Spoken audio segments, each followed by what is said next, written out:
What's up, everybody? Ben Razzie here for Odd Chopper, bringing my best bet of the day. It is Saturday, October 15th in the sports world. That means it's all things college football. Dozens of games, top 25 matchups, 30-point spreads, and everything in between. We've broken down the board. We've scanned the lines, found the bet. Found the bet to put some money on today. If you're just finding out about this channel or you're coming back for more, welcome to Odd Chopper. This is what we do, all things betting. If you want to support us, hitting that like button really does go a long way for us. And if you want to join the team, press subscribe. Join 25,000 of your friends who have already done it. Be a part of this fast-growing community. Yesterday, Navy, SMU, over 57 points. Didn't look great early, but ultimately it got there with ease.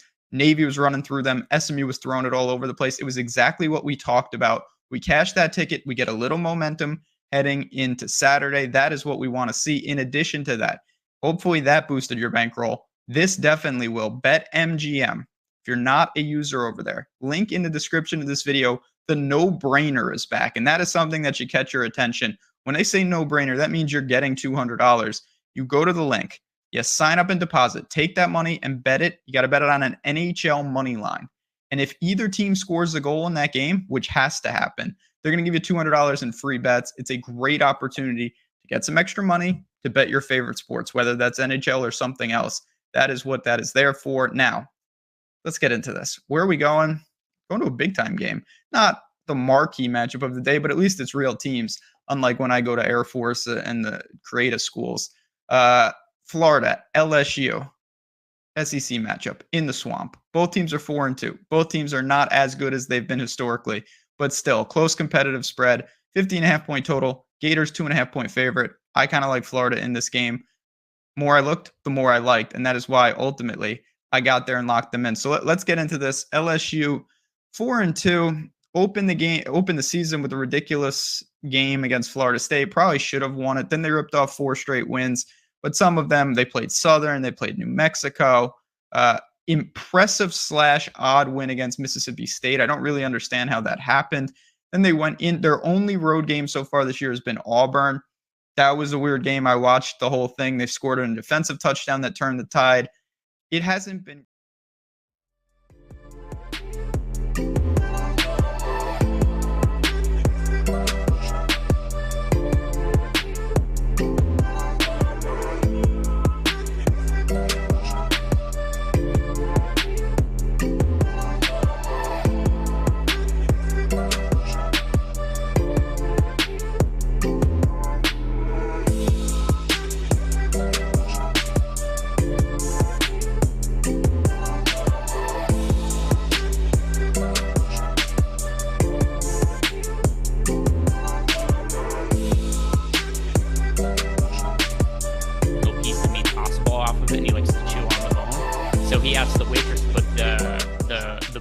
In a take-home bag for him, and the waitress assumed that it was for a dog, so she wrote "for Ehrenberg dog" on the dog bag. So my brother's holding it, walking out. It just says "for the dog," and it's only for my brother.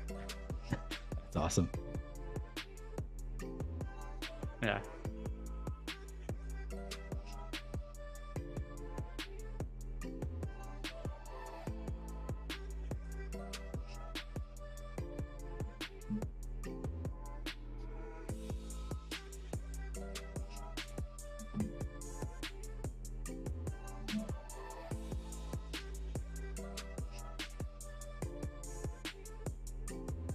Yep. Yeah, I'm good.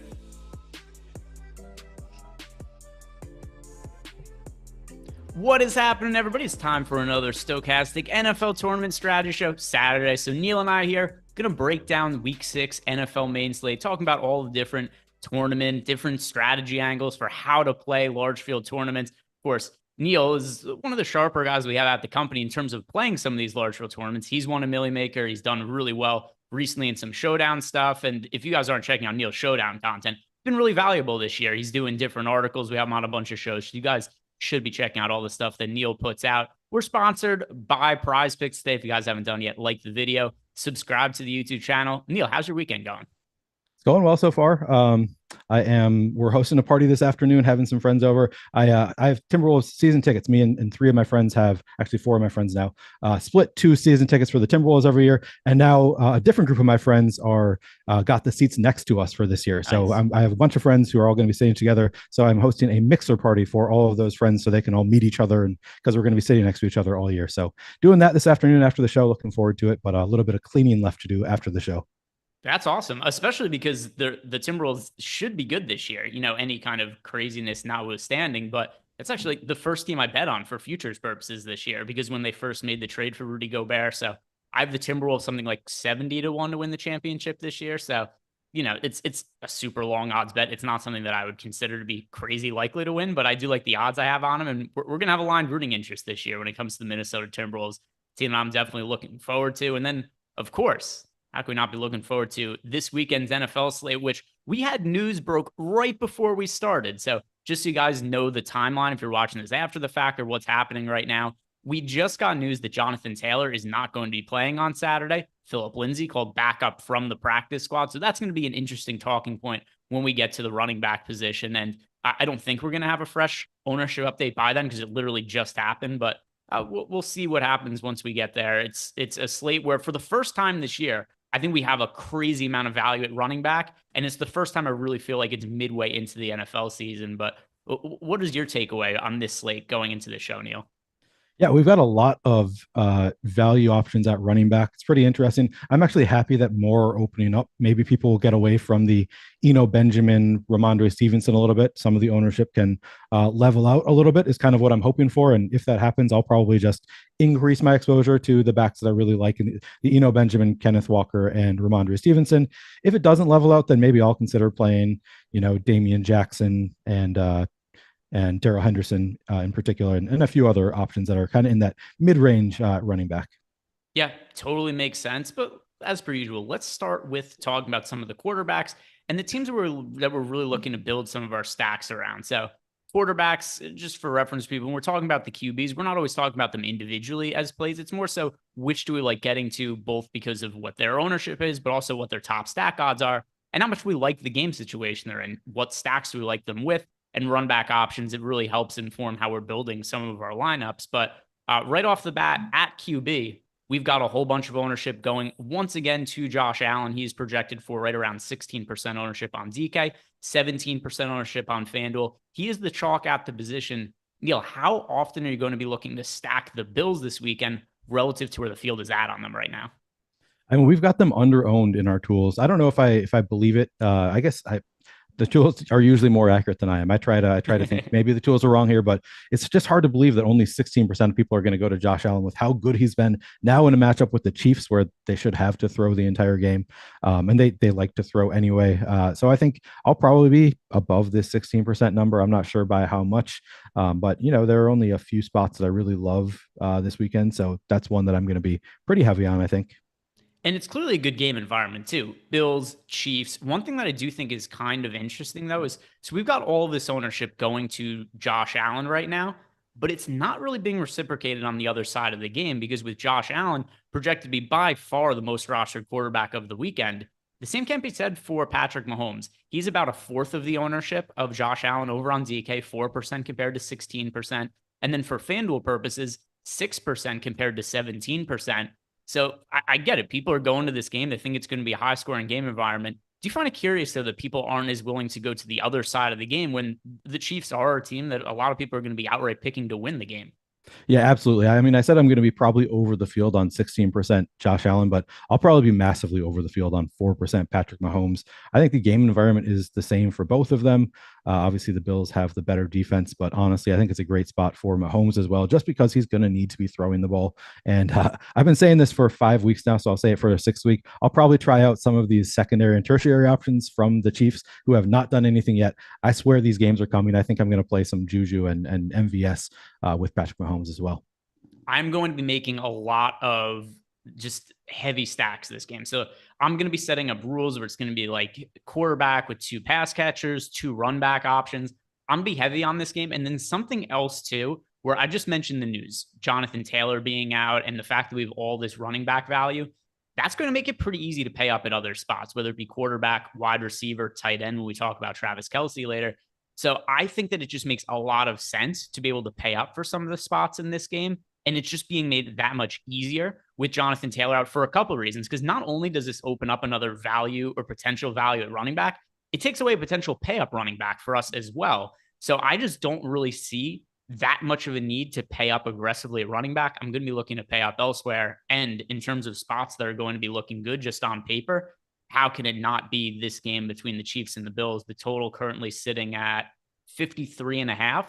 For reference, there is only one other game on the entire slate with a total over 45.5.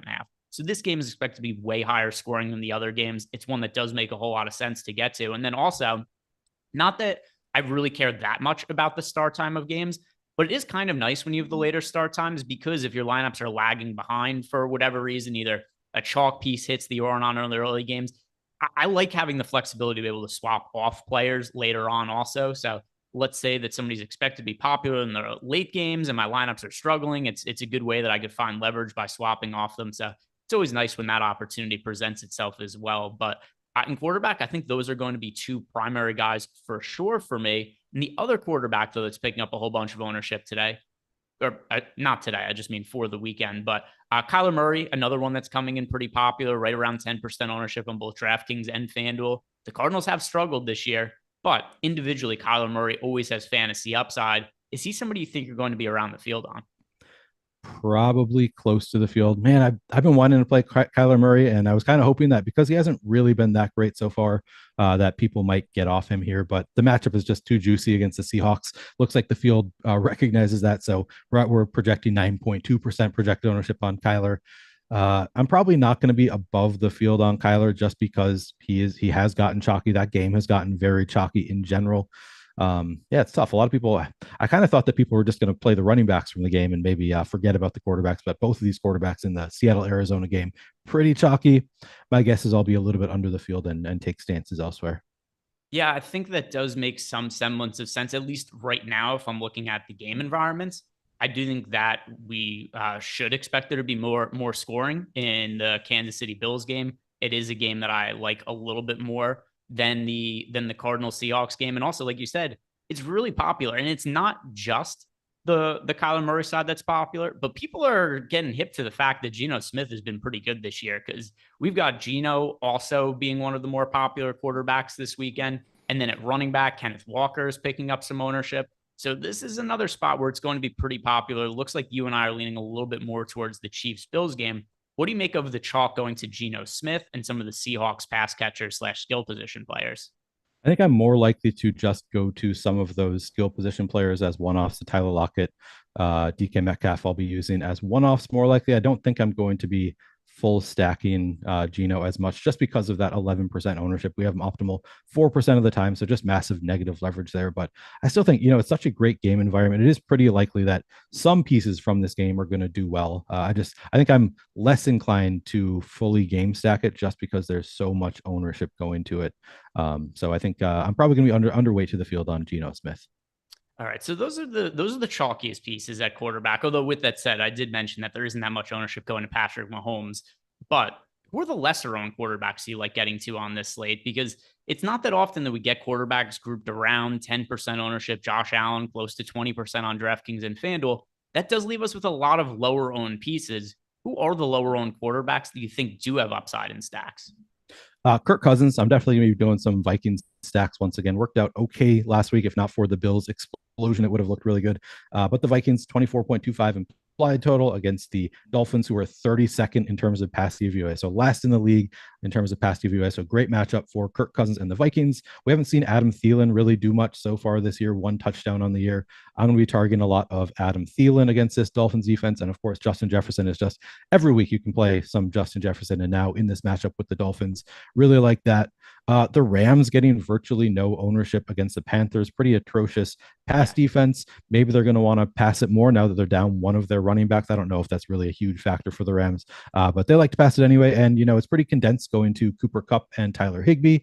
So I really like that with the Rams. And I'll probably also mix in some Ben Skowronek and Allen Robinson, but at least so far it's been pretty condensed. They have a 24.75 implied total. Honestly, I can't tell you exactly how much of an impact this has, but J.C. Horn ruled out for the Panthers defense cornerback. Maybe helps a little bit for Stafford. So I think that I will be pretty interested in some Ram stacks. We have Matthew Stafford coming in at under 4% projected ownership with a 12% chance of being a top stack. So just a massive positive leverage spot for the Rams. Yeah, so I run lineups before we do this show, and not anything specific, right? I'm just kind of using our projections and setting some rules in Fantasy Cruncher to see, like, just based on what we have in terms of our projections, how would players come out if I was just running lineups? I got the Stafford in 13% of my lineups, and then he ended up being stacked fairly heavily with Cooper Kupp in those lineups. Kupp is officially listed as questionable. I'm assuming he's going to end up playing. Obviously, it changes the slate if Cooper Kupp is ruled out as well. But as of right now, my expectation is that Kupp will play. And it's funny because I do a betting video with props for Sunday, and I'd said I like the over receiving yards for Cooper Kupp. Which, by the way, if you've just been blindly betting any Cooper Kupp props over the last couple years for whatever reason, either just blindly playing him in DFS, blindly betting his overs, you're just printing money. Like, he's been the safest thing going. He has at least 108 receiving yards in 4 out of 5 games this year. And somebody had responded to me and said, you don't want to pick on wide receivers going up against J.C. Horn. Well, he's out. So to your point before, and I think that is something that there are people who like to look at some of the wide receiver cornerback matchups that could be concerned about that. Well, no reason to be concerned when Horn, who is arguably one of the, if not the best cover cornerbacks in the NFL right now, not playing. So that's something that at the very least could only help the Rams. And I know that we've been on the Rams as a contrarian stack a little bit as of late, and it hasn't gone well. But I do think this is a really good spot for them. I guess the question that we would have to ask when we're talking about them here, though, is do we want to run back? Because I think we're kind of getting to the point of the year where some of these games are so lopsided that we don't necessarily need to force run backs. Yeah, that's a really interesting question. I don't think you necessarily need a run back in that game, especially if you're just single stacking. I don't really see the need. The Panthers only have a 15.75 implied team total, so not a great spot. Rams defense has been pretty good, 5th against the rush in terms of DVOA, so good against the rush, and then 17th in pass DVOA. So, maybe you could throw in a DJ Moore or Christian McCaffrey, but I don't think it's totally necessary. I think that's one of those spots where I might not require it in every lineup. Yeah, that's where I'm at too, because we've got, let's see, what are the games with really lopsided spreads this week? Like super, super lopsided. We've got the Buccaneers favored by 10 over the Steelers. We got the Rams favored by 10 over the Panthers. It's not inconceivable that those games would be blowouts and not really require a run back. So those are the 2 games that I think I'm not going to require a run back. All the other ones, even the Packers favored by 7 over the Jets, any lineups that would potentially get with Aaron Rodgers, I would still require a run back. But for you, are there any games outside of the Rams and the Bucks for stacks that you wouldn't necessarily need a run back, or actually, are you requiring a run back for any Tom Brady stacks with the Steelers on the other side? I don't think I will be requiring a run back in that game. One interesting one that actually Alex brought up yesterday, and on the contrary, is actually the Bills Chiefs. He was saying, people will be inclined to do a run back in this game because there are solid options, but they're also so expensive that, these guys can put up fantasy points and still not be optimal and still not be great point per dollar plays. So Travis Kelce, if he puts up 12 fantasy points, that's not enough. It helps the Chiefs score points, but it's not a ton of fantasy points. Maybe you need a little bit more than Kelce to offset some of the other Chiefs guys. But Travis Kelce could put up 16, 18 fantasy points, score a touchdown. He's helping the Chiefs score, but he's still not going to be the best point per dollar option on the slate.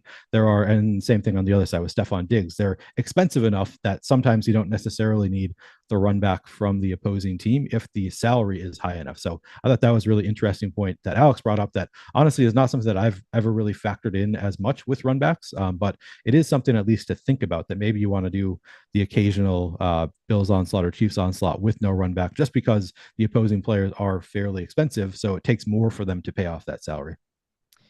Yeah, I do wonder if Alex would change his opinion on that, considering the amount of value that's opened up at running back since then, which does make it just easier to pay up for some of those positions. But overall, the point is certainly heard, although we no longer have Jonathan Taylor as an option at running back. And then also we've just got more running back value that's opened up that's going to make it easier to pay up for some position players. But getting back to some of these quarterbacks, are there any other low-owned ones that are really standing out to you in tournaments that you think could bring a lot of upside in stacks?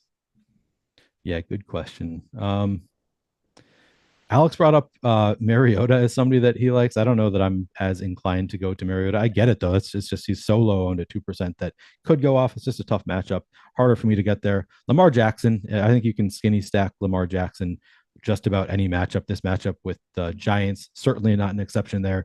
Lamar Jackson just, scores so many points with his legs. I am still inclined to do a stack with Lamar Jackson. I don't think I'm running out there naked against this Giants defense, 24th in terms of pass DVOA, 21st in terms of rush DVOA. Great matchup. The Ravens have a 25.75 implied team total, one of the highest on the slate. I think you can certainly go to Lamar Jackson with Mark Andrews or Rashad Bateman or whoever else you want to skinny stack with. I'm probably not as inclined to double stack Lamar Jackson, but it's still not. I'm not opposed to it either. I think that is something that I would consider doing. Cincinnati, I think I'll do some Joe Burrow stacks. We've got Burrow coming in at only 3.3% projected ownership, 6.6% chance to be in the top stack.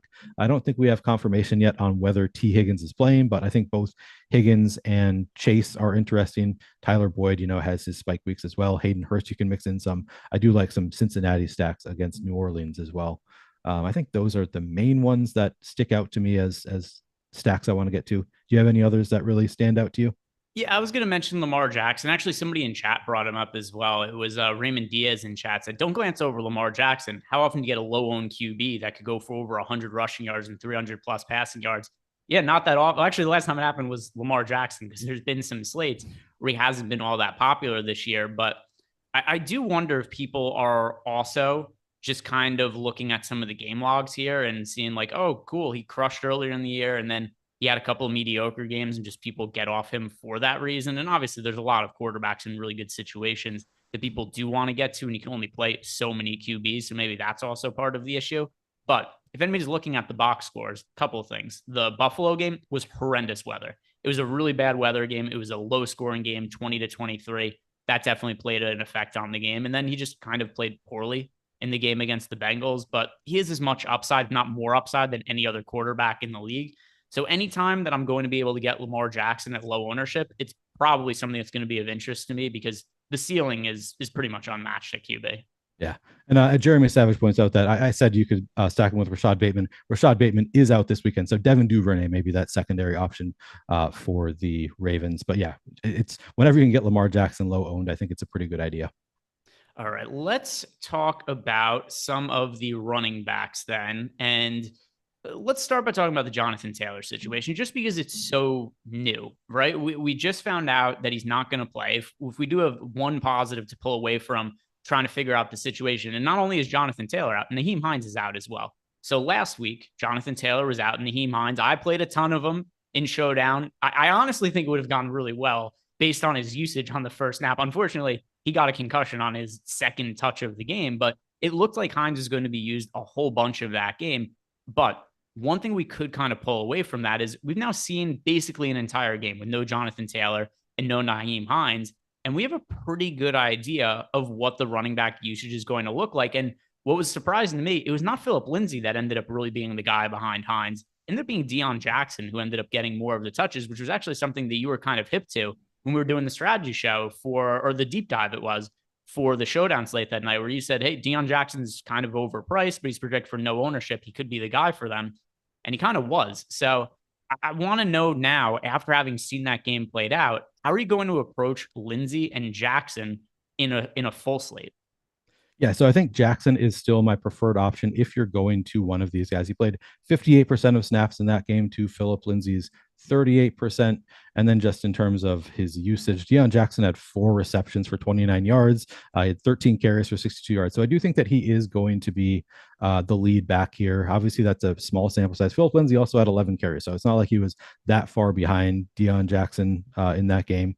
But Phillip Lindsay is not as much of a factor in the passing game. People, I think, misconstrue his usage in the passing game because he looks like he should be a good receiving back. He's just a little guy. But he did have 3 receptions in that game, but that's kind of an outlier performance for Phillip Lindsay. He's not a great receiver. So I think my preference would be Deion Jackson on both sites. If I'm playing either of these guys, it is going to come down to ownership for me. If the ownership gets there, if we're getting, 10-15% Deion Jackson, I'm going to be less inclined to go there because it was, kind of a split backfield. There's kind of a running back committee there in that game. It's not the best matchup against the Jaguars, kind of a tough defense. So I think that I would still be inclined, if the ownership gets there, maybe 15, 20% is where I would kind of draw the line. If the ownership gets there, I would probably be inclined to come in under the field on these running backs and just go to some of the other running backs who are going to project better.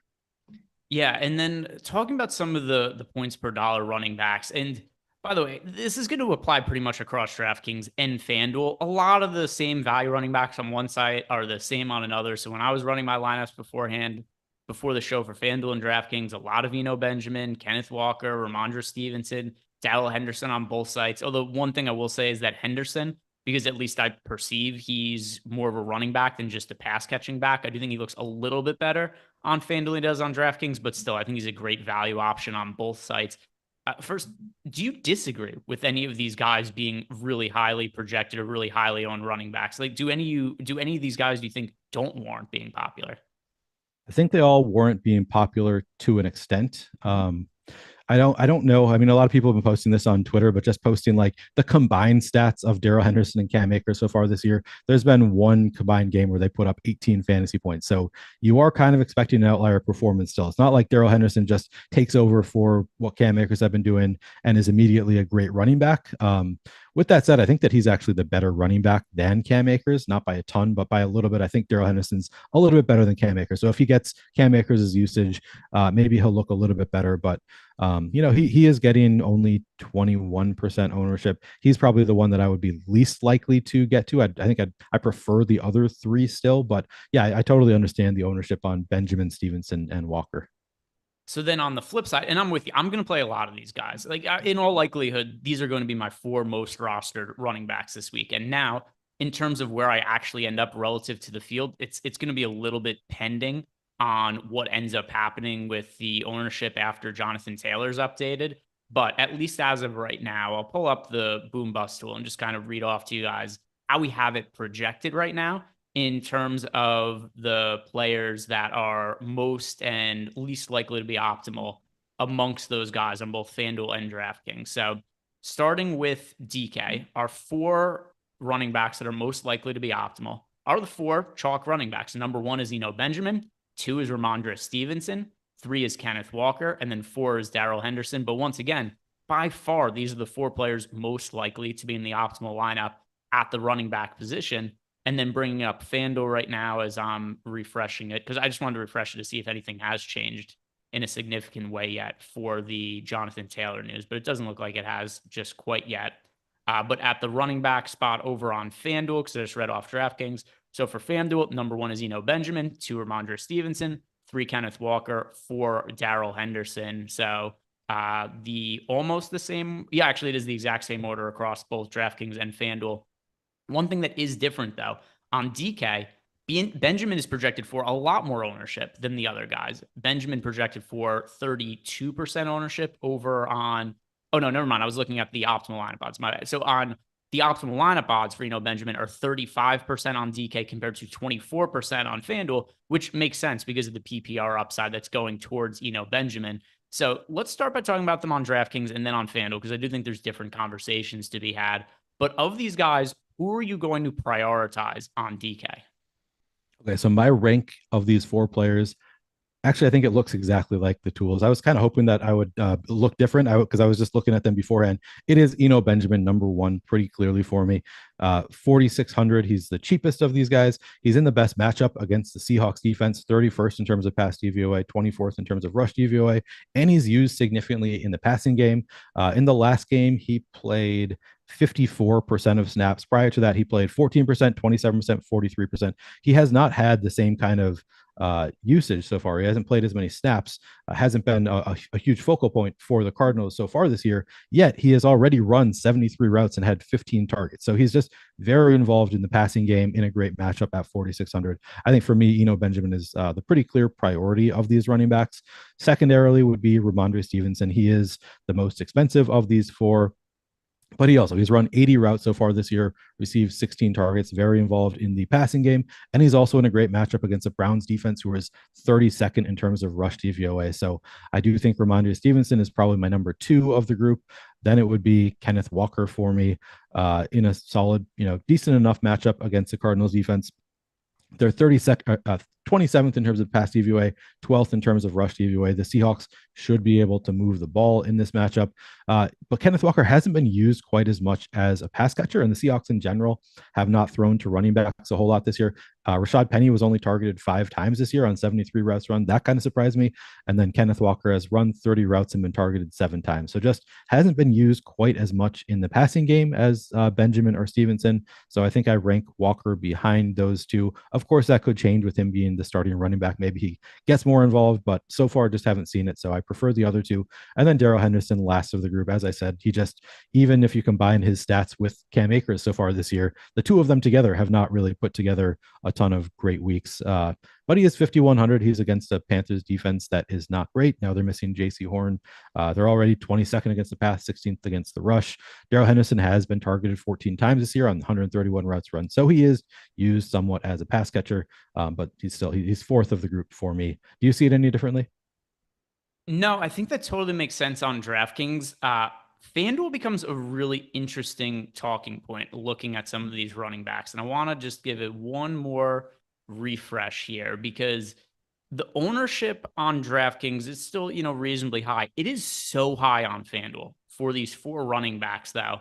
And it's also a thing now where if you look at the overall leverage odds on a lot of these running backs, and right now everything's getting updated for the Jonathan Taylor news, so it's going to fudge up some of the data. But at running back, Henderson, Walker, Stevenson, Benjamin are all projected around 40% ownership on FanDuel. That's a really steep number. So I got to these guys as my 4 most rostered running backs when I did my lineup builds on FanDuel. But with that said, I was underweight to all 4 of them, even despite them being my 4 most rostered running backs, because the ownership is so high. So I do think these players make a whole lot of sense. I just don't know that I'm going to be like north of 40% on these guys because it seems like the entire field is almost exclusively playing these running backs and nobody else on FanDuel. Yeah, that's a really good point. It makes it easier to get away from them on FanDuel when they're getting so much ownership. It kind of makes sense when you look at the price tags. We got Daryl Henderson at 5,700, Kenneth Walker 65, Benjamin 63, Stevenson's a little bit more expensive at 7,500, but I get why the field is going there so much. But yeah, there's massive negative leverage on these guys. I would rather just pivot elsewhere on FanDuel where you don't have the PPR concerns. When I say I'm not going to be full fading these guys. I have to talk about fading. I never mean I'm full fading. Yeah, you don't either. We mean we're going to be underweight to the field when the field is getting to 40% of these guys. Maybe we get to 25, 30%, and then pivot some of those lineups to AJ Dillon. Looks pretty interesting to me on FanDuel at 5,900, right in that same price range. He's cheaper than all of them except for Daryl Henderson. Was not very involved last week, but I kind of think he's at some point going to take on more of that, 50-50 kind of role in the Green Bay backfield. Maybe I just keep wishing for it and it's never going to happen, but I think he's in play. Kareem Hunt at 6,000. I'll have some shares of Kareem Hunt anytime he's getting 2% projected ownership. 1.5% projected ownership. Okay. These columns are where they expect them to be now. Okay. So Kareem Hunt is somebody I'm going to have interest in. And right now I'm just looking at running backs who are kind of in that same price range. I'm not even looking at the expensive guys. Maybe I'll play some James Robinson at 0.1% projected ownership. But I think that there are just a lot of pivots on FanDuel that you can get to more reasonably. Yeah, and once again, I said I've ran lineups. These are my 4 most rostered running backs on FanDuel, and I still came in underweight to the field on all of them just because the ownership is so ridiculously high that like I run my lineups like, oh, look, I got to 35% Benjamin. That seems like a lot of Benjamin, but it's less than what the field has of them, which is just kind of the nature of these guys all being in that 40% ownership range. And and this is also why this is a rare slate where I do feel like DraftKings could really differ from FanDuel because DK, I don't really think I have a need to get up to like Leonard Fournette or Saquon Barkley like crazy frequently over for DraftKings purposes. And I'm kind of cool with some of the chalk on like, Benjamin, for instance, when it's around 30% as opposed to being around 40%. So on FanDuel, this is actually a spot where I kind of do like getting to some of the more expensive running backs and maybe paying up to get to Saquon Barkley at single-digit ownership because when we're getting such a big ownership discount on these guys, like Barkley was the chalk of the slate on FanDuel and DraftKings just a couple of weeks ago. Now people are totally off him because of where other value is opened up at the position. But running back on FanDuel, I think it kind of makes sense to pay up just to be contrarian and get some of the stud running backs in the mix. Yeah, it just flips your entire your entire build if you go to some of these more expensive running backs. So I'm with you. I think Saquon Barkley looks pretty good.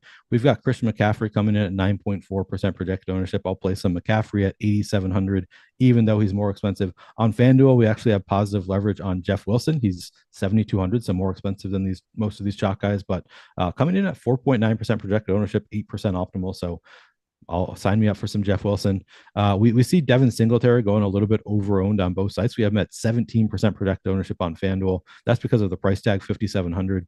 He's a little bit interesting to me, despite the ownership, just because he is, at least theoretically, he should be a leverage play. I guess maybe he's not, just because that ownership, I guess you're getting leverage on the passing game, but he's not the leverage play I was hoping for when I saw the price tag. You can play some Kamara against Cincinnati at 3.9% projected ownership. There are a lot of these guys that are a little bit more expensive, but I'm with you. These guys always have the ability to put up 3 touchdowns in a game. So if they do that, and even if these chalk running backs do pretty well, if they 80 yards and a touchdown, that's a solid game for any of these guys. But if the top end guys score 3 touchdowns, they're still going to be necessary, most likely. I have a favorite pivot play. In the same price range as the value options on both FanDuel and DraftKings. I think it makes a lot of sense. J.K. Dobbins. I think the matchup against the Giants is decent. I know the Giants have been much better than expected this year, but I don't look at this as like a crazy difficult matchup, especially because the Giants are a little banged up heading into this week. But using some of the FanDuel numbers, for instance, right now, we have J.K. Dobbins at $6,800, projected for 1% ownership. Whereas we've got Ramondre Stevenson, $7,500, Kenneth Walker, $6,500. These guys are both projected for around 40% ownership. Now, I think J.K. Dobbins is more talented than either of these guys also.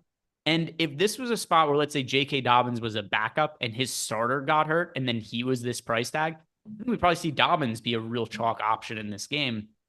But just because we have these other guys who are kind of newer toys stepping into a starting role, J.K. Dobbins already has that role. Right? He was a guy who just a couple weeks ago had 13 carries. He got all the red zone touches for the Ravens. He scored a pair of touchdowns.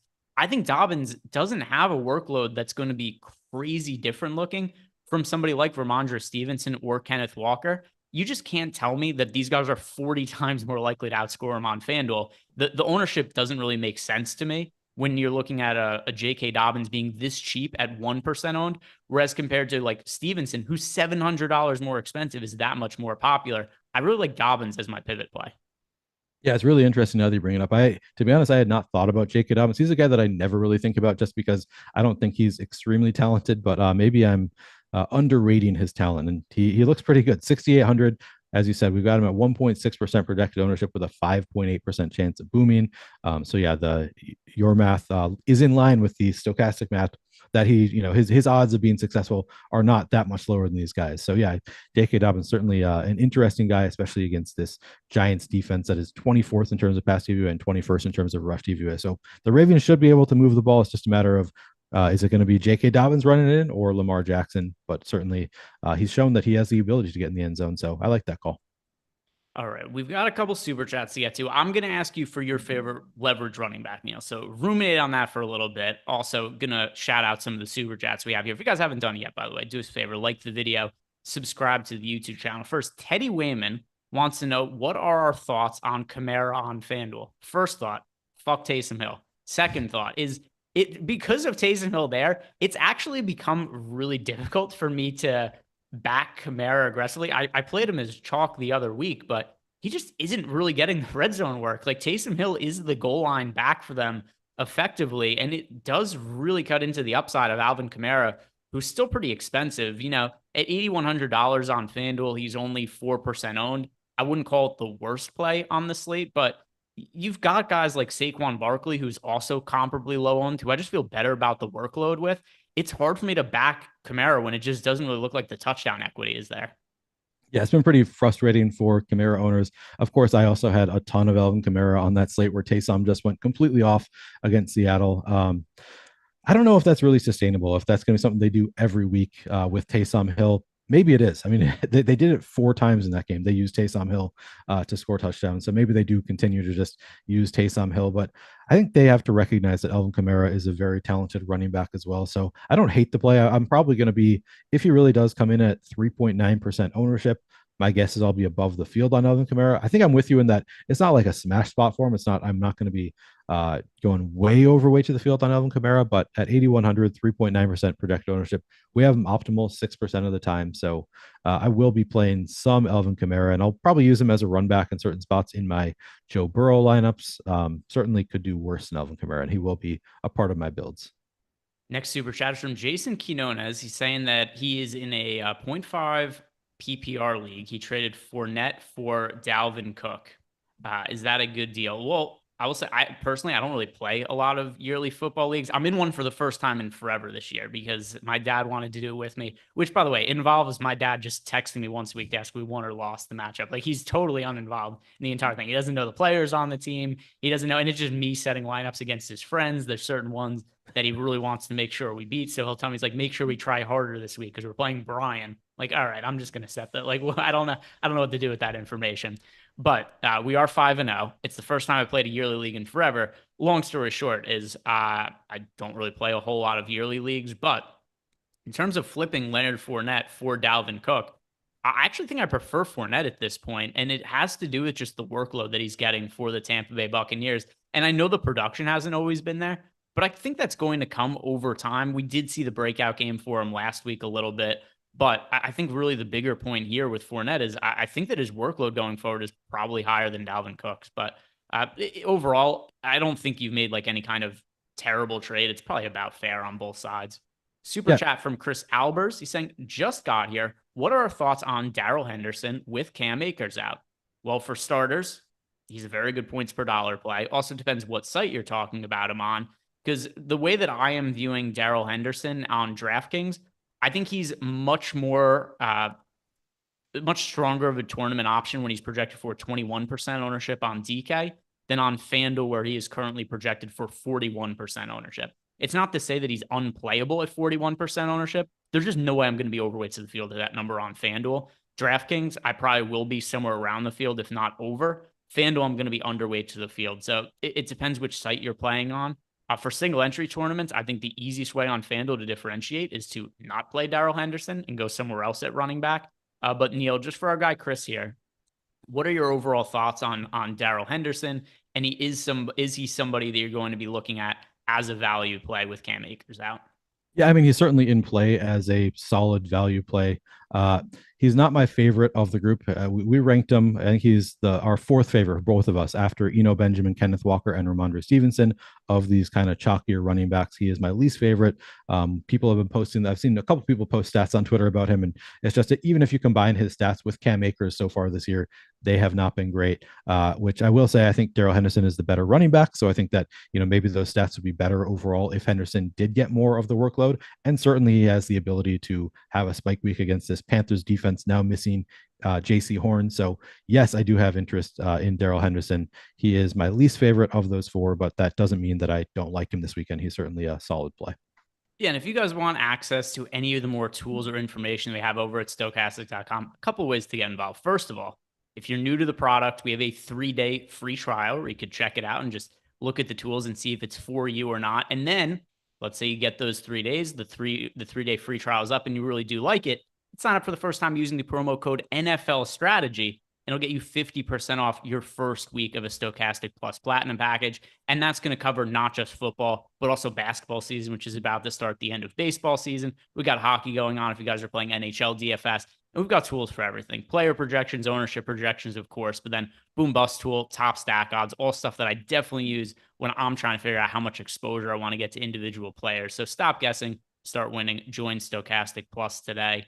Neil, do you want to talk about the wide receivers now, or is there anything else you want to talk about as far as the running backs go? Yeah. So, sorry, I'm going to redo I've got wide receivers in here too. Just want to look at the running backs real quickly on their own. I feel like we've talked about most of the running backs that we wanted to talk about. I mentioned AJ Dillon as a guy that I have interest in at just 5% ownership on DraftKings at 5,600. I think he's an interesting pivot. Obviously, we talked about the higher end guys that we can always pivot to as a way to just completely flip your entire build. So I'll be doing some of that as well. We've got Leonard Fournette in this matchup with Pittsburgh, should be potentially running a lot at 7,400. You can certainly play some Leonard Fournette. He's got slight negative leverage in the tools, but I'll still get to some Leonard Fournette. Christian McCaffrey just has such massive usage that I will be interested in playing Christian McCaffrey at 8,300. We have him projected for 8% ownership with a 10.4% chance of being optimal. So sign me up there for some Christian McCaffrey. I'll throw in Jeff Wilson as a usable running back at 6,200 in a matchup with the Falcons. Not a great defense. Jeff Wilson has been very involved for the Niners. He gets the bulk of the workload there for Niners running backs, coming in at 7.5% projected ownership, 9% chance of being optimal. So sign me up for some Jeff Wilson. I mentioned Kareem Hunt is somebody I like at 1% ownership on DraftKings. I don't know if I'll play much Delvin Cook this weekend. I do like him in general for the season, but I don't. 7,500. Miami's defense has been pretty bad against the pass, so the Vikings should be able to move the ball. They're also, I guess, no, they're 7th against the rush, so it is a tougher matchup for a running back. But if the Vikings are moving the ball, maybe he gets to a couple goal line looks and maybe he can score a couple touchdowns. So Delvin Cook is maybe a little bit interesting at 7,500. For the most part, though, I think we have covered all of the running backs I have much interest in. We talked about Deion Jackson at the beginning as somebody that I prefer Deion Jackson to Phillip Lindsay, but it's all going to come down to how much ownership he ends up on. Yeah, so let's move to the wide receivers now, and we could do our very brief talk about Cooper Kupp, which is if you have the salary play. I could not believe how unpopular Cooper Kupp was last week, because he was somebody who I was heading into the late slate of games, and I was like, my lineups they weren't terrible last week, but they weren't looking great either. But I did expect that I was going to end up losing some money on the slate. Ultimately, I came up slightly profitable, like very slightly profitable, because Cooper Kupp was like 5% owned in large field tournaments. And, I will see sometimes people come in and chat and say like, oh, everybody knows to play Cooper Kupp. Cooper, like, don't tell us to play Cooper Kupp. He's going to be chalk. He was 5% owned last week. And it's not like he's projecting for a crazy amount of ownership right now. I mean, he is projecting to be, somewhat popular on FanDuel, project for right around 20% ownership. DK, though, only projected for 12% ownership with positive leverage. It's the same thing we say every week here. If you guys have the space to pay up for Cooper Kupp, which I think we're going to this week with some of the value running backs, pay up for Cooper Kupp, because he very rarely has bad games. And it does seem like, for whatever reason, the field just isn't playing him as much this year, because the ownership last week really did surprise me. Only projected for the 12% ownership mark. DK this week, we've also got the matchup against the bad Panthers defense. JC Horn is expected to be out. We're paying up for Cooper Kupp again this week, Neil? Yeah, we're paying up for Cooper Kupp again this week. I think you're nailing exactly the thought process that goes on. People build and they think everybody knows to play Cooper Kupp. You can't play him in large field tournaments, and everybody's thinking that, so nobody's playing him. The price tag is also high at 9,700. We've got him projected for 12% ownership with a 17% chance of being optimal. Yeah, if you can fit Cooper Kupp into your lineup, which you can this week with all of the great value options, I'm going to be playing above the field on Cooper Kupp almost certainly. Even with my love of some of these other high-end wide receivers, I'm still going to be playing a ton of Cooper Kupp. Yeah, and it's always he's going to be the priority for me at the high end, and the ownership is really, like, once again, it's not crazy. So if this is a thing where you can't even tell me that it's obvious, everybody knows to play Cooper Kupp. Well, okay, he's the same ownership as Deebo Samuel and Justin Jefferson more or less this week. Jamar Chase a little bit behind also, but it's not like there's a big gap, and we've got the value. He's the best of all those guys. That's my preferred pay up option.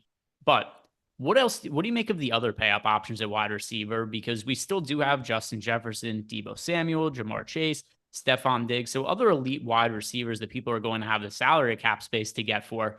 Who is your second favorite pay up option if you don't have the space to get all the way up to Cooper Kupp? Justin Jefferson for me at 8,900. He's the second most expensive. We've got him at just 9.4% projected ownership with an 11.2% chance of being in the optimal lineup.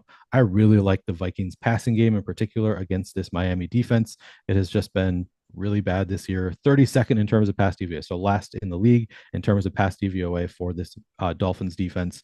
I'm going to be playing a lot of Justin Jefferson and probably stacking him in a lot of places with Kirk Cousins, and then maybe throwing in an Adam Thielen as well. But I would say Justin Jefferson, probably my number 2 among the pay up options. And then Stephon Diggs. I'm going down in order of salary here. I realize Stephon Diggs at 8,400. We talked about that game environment for the Bills Chiefs, but it's worth it.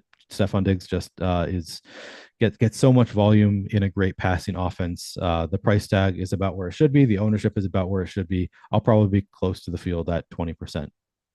Yeah, and then it's funny, you just mentioned Adam Thielen also, how you like some of those double stacks. And I do think that Adam Thielen is one of the better mid-range wide receiving options on both FanDuel and DraftKings. We've got him as being, let's see, what is he? The fourth most positively leveraged wide receiver over on FanDuel.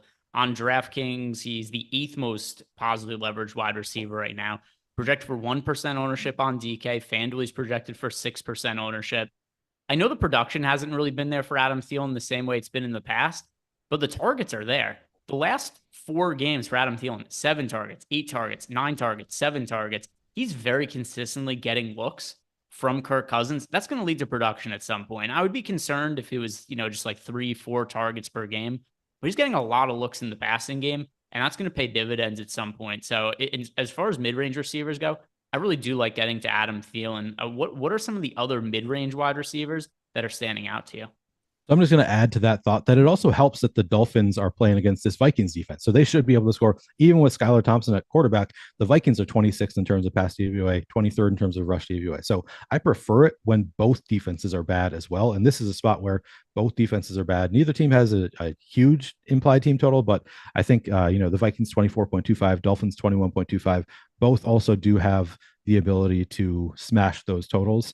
We don't really know. I don't really know anything about Skylar Thompson. I'm not going to pretend that I know a ton about Skylar Thompson. Listen to Matt Kajeski if you want to hear about Skylar Thompson as a prospect. But against this Vikings defense, I think anybody is live to score, especially with the weapons that he has in Jalen Waddle and Tyreek Hill. So it definitely helps these Vikings options that their defense is bad as well. So they're more likely to need to throw the ball. Gabe Davis, still not getting a ton of projected ownership, 7.7% for Gabe Davis in this matchup with the Chiefs at 6,500. I have some interest there. T. Higgins, maybe I should double check the latest on T. Higgins because it's been changing every time I look at it. I want to see what his latest is. But if T. Higgins does play this weekend, I'm certainly going to have some interest. Higgins, if it goes in, they say he's not 100%, it's going to be difficult to trust him. Yeah, I know, especially after that Sunday night football game where we all got burned. I mean, we were all on the same page. We all played a lot of T. Higgins. We all got burned. So that was pretty rough. But if he's a go at 1.8% projected ownership at 6,300, I'm going to play some T. Higgins. I just talked about the Miami pass catching options. Jalen Waddle is only 6,200 against this atrocious Vikings defense, coming in at 3% ownership with a 5% chance of being optimal. Some interest there.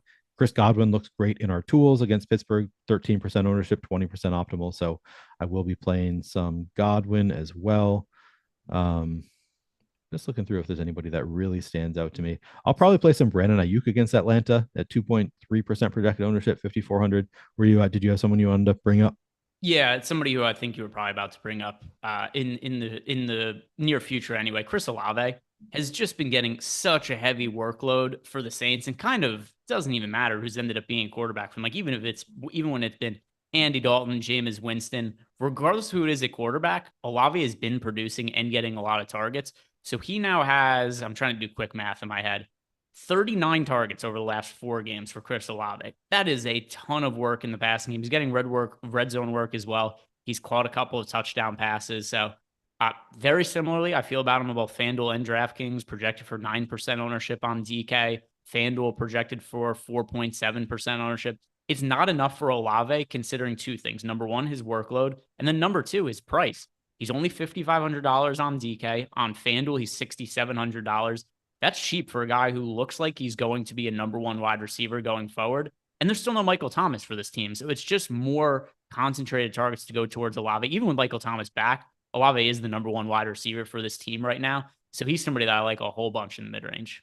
Yeah, I like Olave as well. That is a good call out there. You can play him in those Joe Burrow stacks. I don't know that I'm going to be doing any Andy Dalton stacks, but Chris Olave is certainly a bring back that makes sense if you're playing some Joe Burrow stacks, and you can play him on his own as well, just because of, as you said, that huge usage for the Saints.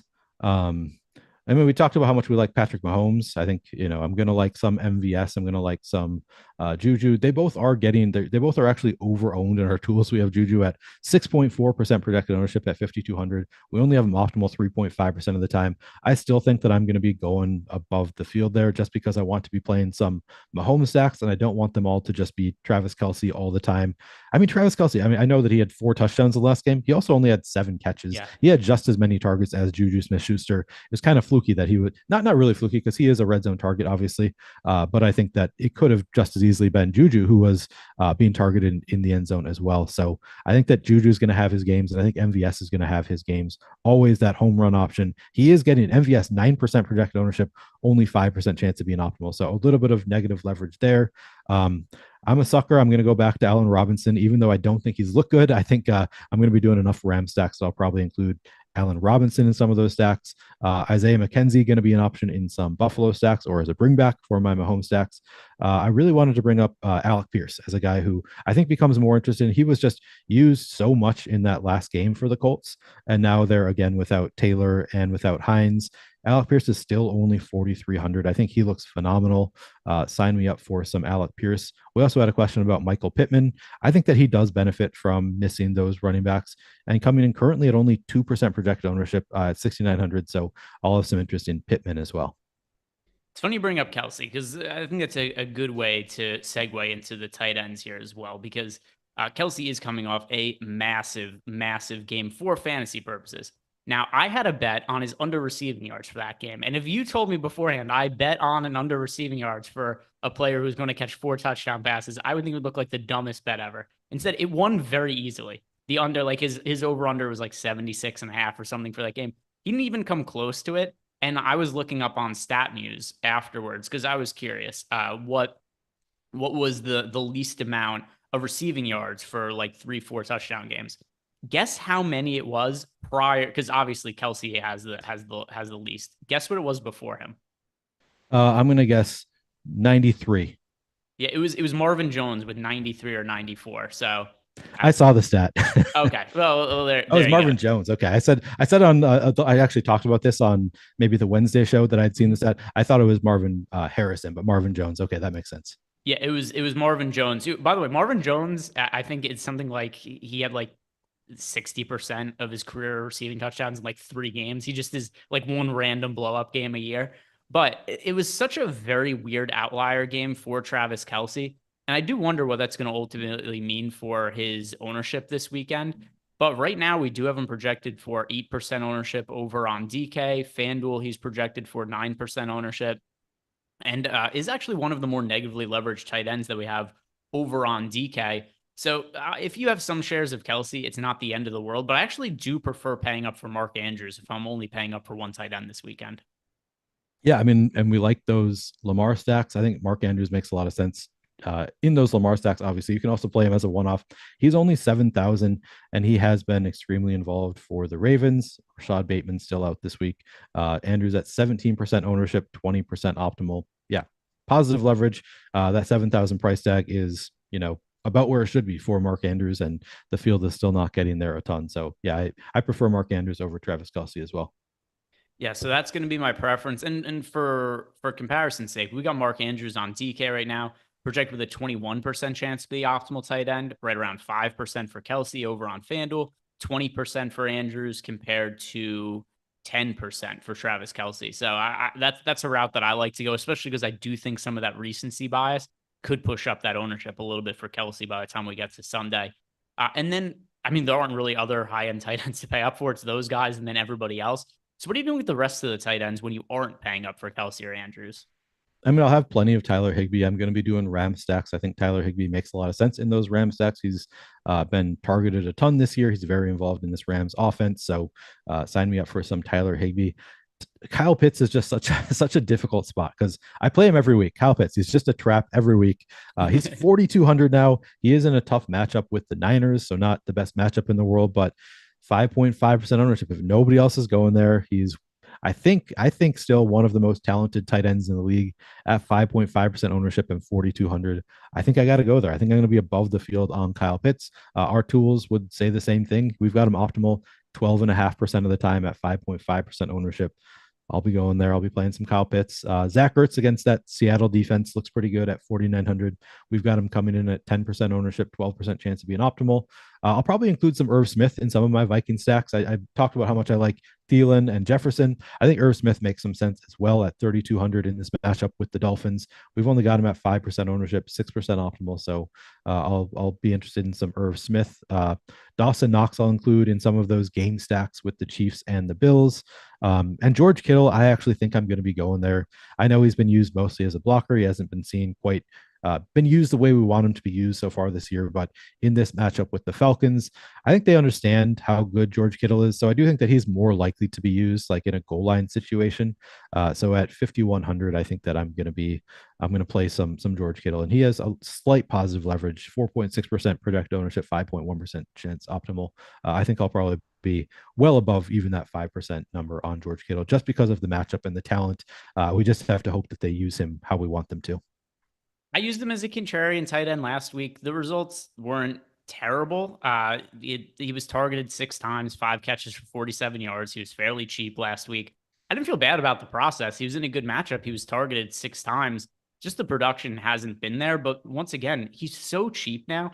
And we have to think about George Kittle differently. This isn't, if he fails at this price point, it's different than George Kittle failing in the past when he was as expensive as a Travis Kelce or Mark Andrews, and there was an opportunity cost. Now we've got Kittle is $5,700 on FanDuel, and on DK, he is currently at $5,100.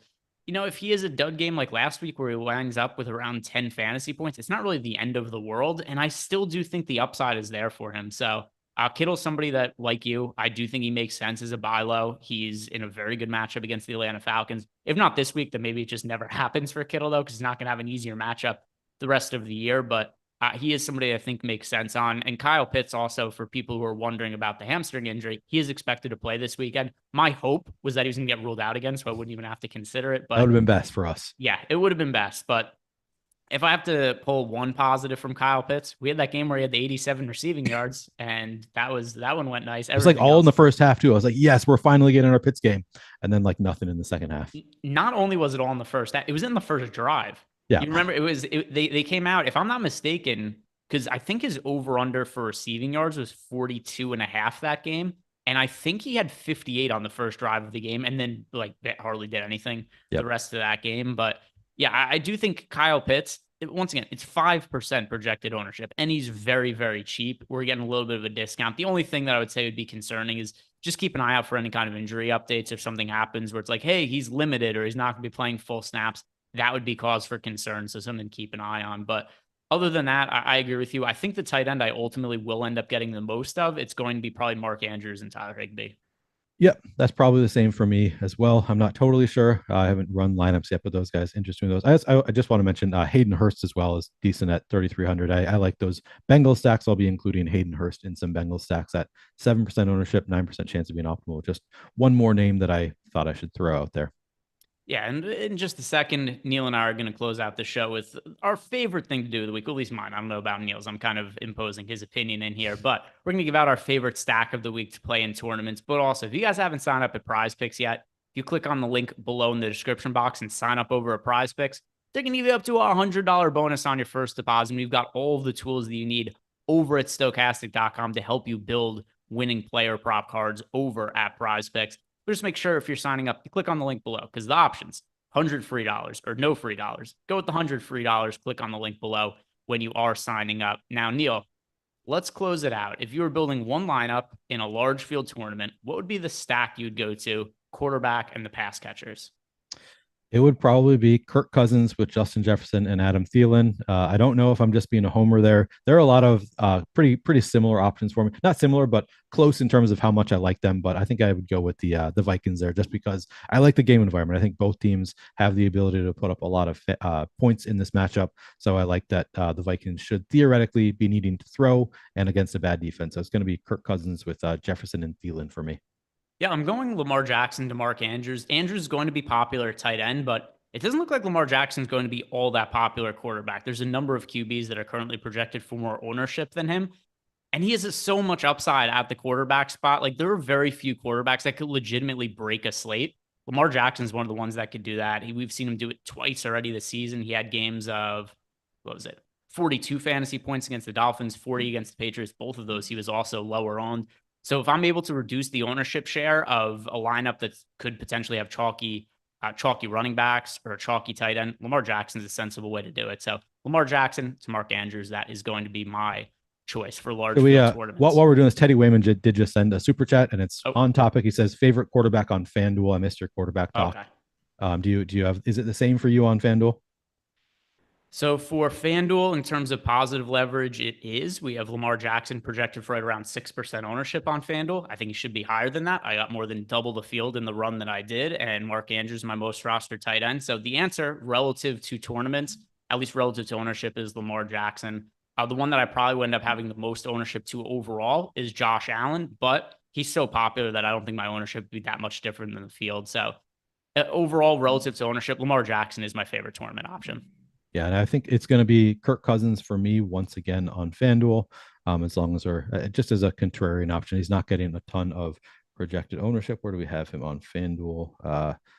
2.4% projected ownership at 7,600 for Kirk Cousins. So it's going to be Cousins for me on both sides, I think. All right. That does it for us, guys. Thank you very much for watching. If you haven't done it yet, like the video, subscribe to the YouTube channel, enjoy all the games, and I hope you guys have a great weekend.